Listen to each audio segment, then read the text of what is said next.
আল্লাহ পাক বলেছেন সূরা তাহার মধ্যে, আমার জিকির তোমার কাছে এসেছিল কিন্তু তুমি সেটা ভুলে গিয়েছিলে, এই কারণে আজকেও আমি তোমাকে ভুলে গেলাম। ওয়ামান আ'রাদা আন যিকরি ফাইন্না লাহু মাঈশাতান দানকা ওয়া নাহশুরুহু ইয়াওমাল কিয়ামাতি আ'মা। যে ব্যক্তি আল্লাহর জিকির মানে আল্লাহর এই শরিয়া থেকে সরে যাবে, আল্লাহ পাক তাকে অন্ধ করে তুলবেন কিয়ামতের মাঠে। সে বলবে, রব্বি লিমা হাশারতানি আ'মা ওয়া ক্বাদ কুনতু বাসীরা। আল্লাহ আমাকে অন্ধ করে কেন তুললেন, আমি তো পৃথিবীতে দেখতে পেতাম। তখন সেই ব্যক্তি আল্লাহ পাক বলবেন যে তোমার কাছে আমার জিকির এসেছিল, ফানাসিতাহা, তুমি সেটা ভুলে গিয়েছিলে।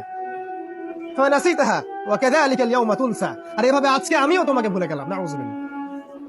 এভাবে আপনি দুনিয়ার জন্য বাঁচতে পারেন অথবা আপনি পরকালের জন্য বাঁচতে পারেন।